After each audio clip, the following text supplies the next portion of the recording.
Hey guys, thank you for watching. This is Breaking Burke. It is my YouTube channel about houseplants and gardening here in the desert of Albuquerque, New Mexico. If you follow my channel, thank you for that, and you probably recognize this from yesterday. It is the mexicanum Philodendron. You can see it is a cutting off of a mature plant because it does have defined lobing on it. It did have another leaf, but didn't make it through transport, and you can see, maybe you can't, it's too tall. This one here still looks a little ugly. That is the newest leaf, so the newest and the oldest are always the ones that usually take a hit when transporting, so it's okay. I mean, it's not the best, but I have something that I can work with as a cutting. That was the whole purpose of this.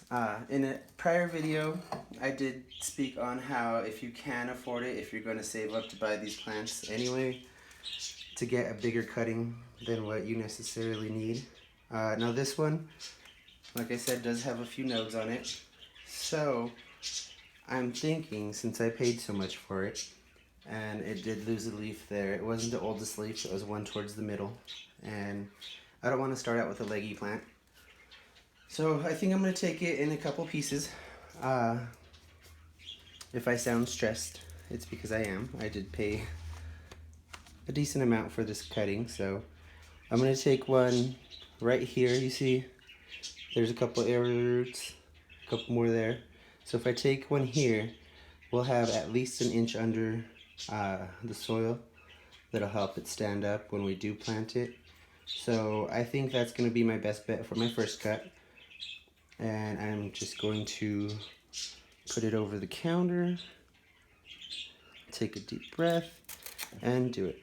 Now remember, anytime you do propagating, you want to make sure you have clean or at least sterilized pruners and a vessel to put your propagations in right away.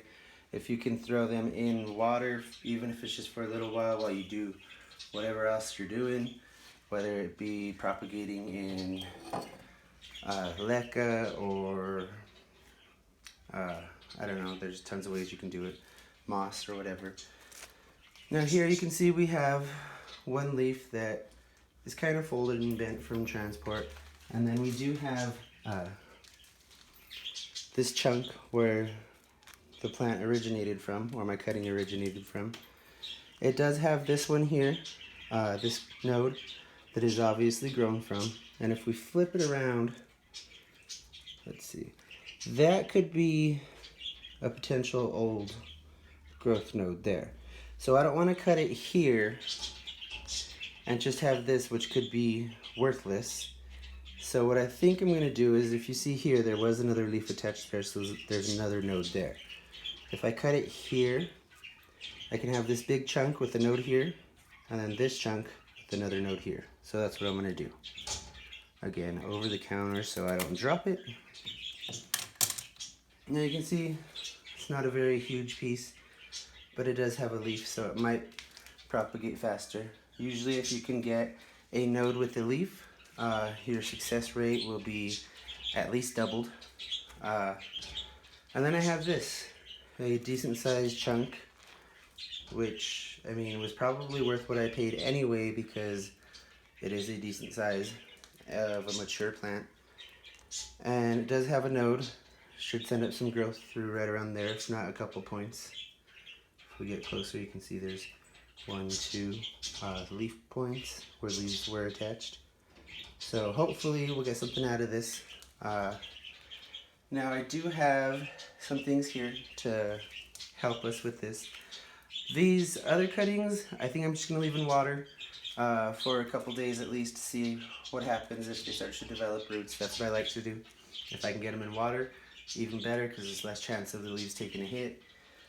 For a chunk or a wet stick, I've never been successful with water. Some people say they are. That's not me. Here I have some long grain sphagnum moss. It is pre-moistened, that's why it's a little dark. And just a basic 4-inch nursery pot. Now I do have a plastic tote set up as propagation box.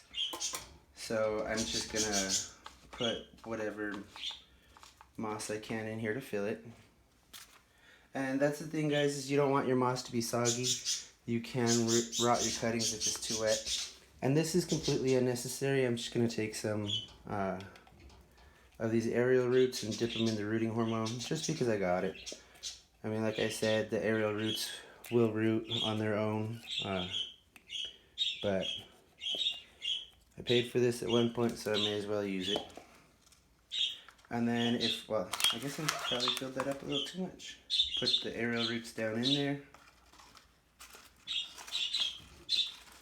And you don't want the chunk sitting under the moss because you can rot it. So if you could just lay it on top and backfill it with moss. I'll hold it to one side so I can get under there. And stick some more moss in. I am making a mess, I'm sorry about that. I'm trying to lean over and see the viewfinder in the camera so I know what I'm getting. And trying to do this at the same time. But there you go. That's done-ish. I mean, it's not completely done because it has to grow still. But like I said, you want to make sure you have your node or wet stick sticking out of the moss because you can rot it. I'm going to put it in my propagation chamber, or it's a plastic bin basically, a Rubbermaid type bin that is clear and has a lid, and I have some things in there that I just don't want to worry about. So this will go in there. Hopefully it'll start showing some growth. I'll keep you guys informed on what happens. These other big guys, I'm just going to leave, like I said, in water, and we'll check in on them. Well, I'll probably be checking on them daily, but I'll let you guys know when I see something happening. Thank you for watching, and have a great day.